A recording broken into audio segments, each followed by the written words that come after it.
Hey everybody, I'm the Classic Gengar and I'm going to be battling my good friend Matt today. We are both testing out some teams and I kind of decided to go with a sandstorm kind of theme. So I'm going to lead with my Hippowdon and I'm just going to get that sand started. And he sends out his Togekiss. And I can't really do anything to Togekiss at all. And he can't do much to me. So he swaps in his Melodic and I'm going to go and I'm going to get my rocks up. Basically for free, and he's going to take sandstorm damage this turn, and it's pretty much a free turn for me, so I'm in a good position right now. He has leftovers, so I mean he's not really taking much damage from this.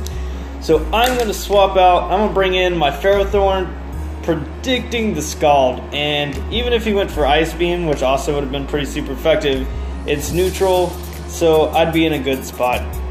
So he gets the Scald off. I'm kind of hoping not a burn, you know, just always that when you get hit by a Scald. No burn, no burn, no burn. And I pretty much am back to full by the end of the turn after leftovers. So I'm going to go for Leech Seed no matter what. It's my best play. I could have went for Power Whip, but I feel like Leech Seed would have been better in the long run. And he's actually going to Dragon Tail me out. And he's going to take Sandstorm damage, Iron Barb damage, and Leech Seed damage by the end of the turn. So I'm in a good spot. I get a swap into my Bisharp, which is not bad because I can knock off whatever wants to come in on this if he wants to swap out. And pretty much get rid of a very annoying item. So I obviously didn't need the help because I was at full, but I'm going to go for the knockoff. It does a load of damage to this Melodic, and I get rid of those leftovers. I take a little bit of Life Orb damage, and Scald hits. I'm praying for no burn. He doesn't get the burn 2 times in a row. I'm in a good spot. I get a little bit of recovery, and his Melodic goes down.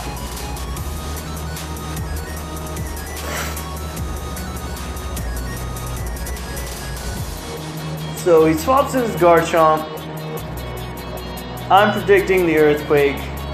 It's his best bet to take me out. I know I can't one-shot this with Sucker Punch.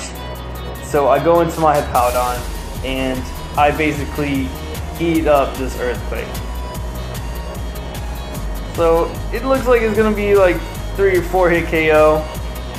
So, especially leftovers, and I have Slack off, so I'm in a good spot. I'm not hurting right now. He's going to hit me with a Dragon Claw, and it puts me just below half, and I hit him with a Whirlwind, and that's him out of the picture temporarily. And then he springs in Tyranitar, which gets the Sandstorm back up, which is awesome for my team. Well, not many of them benefit from it, but can't complain about that.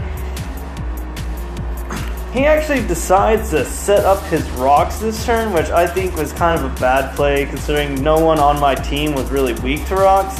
And I'm able to get an Earthquake off, and it's going to be a solid 2-hit KO against his Tyranitar. And I know this thing is defensive, so it just goes to show how hard Hippowdon can really hit somebody.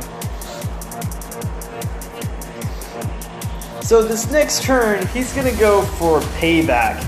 And he actually outspeeds me, which is beneficial for me.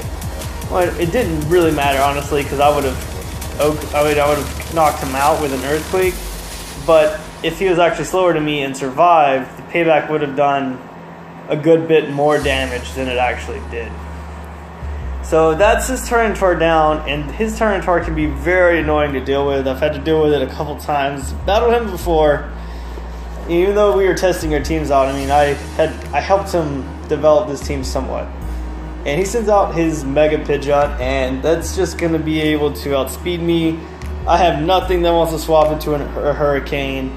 I'm going to let Hippowdon go down, and it's going to give me a free swap in. And I'm going to take that, I'm going to swap into my Sandrush Excadrill, which is one of the few Pokemon that takes advantage of the Sandstorm. And I'm going to be able to outspeed anything on his team. So I am good to just deal massive amounts of damage. Oh, and by the way, is air balloon, and that comes to bite my opponent in the butt in a couple turns. I'm able gonna outspeed and rock slide, take down his Mega Pidgeot easily. There's no way he had enough defense to survive that. So he's gonna swap it his Togekiss, and it's gonna quickly go down to a stab Iron Head. So now I know he has Flamethrower on that thing, so if it survived, it would have been bad for my Excadrill. I would have went down, no problem. Swaps in his Garchomp, and he actually forgets that I have Air Balloon, so he's gonna go for an Earthquake this turn, and he's gonna realize that it doesn't work because he didn't pop my balloon yet. So I'm actually gonna go for an Earthquake, and he's forced to go for a resisted move to pop my balloon. So that pretty much guarantees my me beating his Garchomp. I outspeed, I do a lot of damage, and I took it out.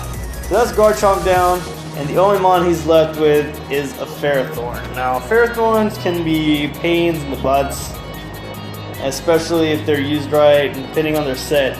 So I'm pretty much forced to just continually spam Earthquake over and over, and he goes for damage and tries to take me out with Gyro Ball, but I resist it, so it's not going to be doing that much damage, and my Earthquakes are doing pretty solid damage. And he goes for another Gyro Ball. He actually gets a little cheeky here, and he goes for Protect, trying to stall out the battle a little bit. Obviously there was no way he was going to win this at this point, but I don't know. We're good friends, so he's just messing with me. But that's pretty much it for this battle. I won. It was a fun battle. Pretty quick, but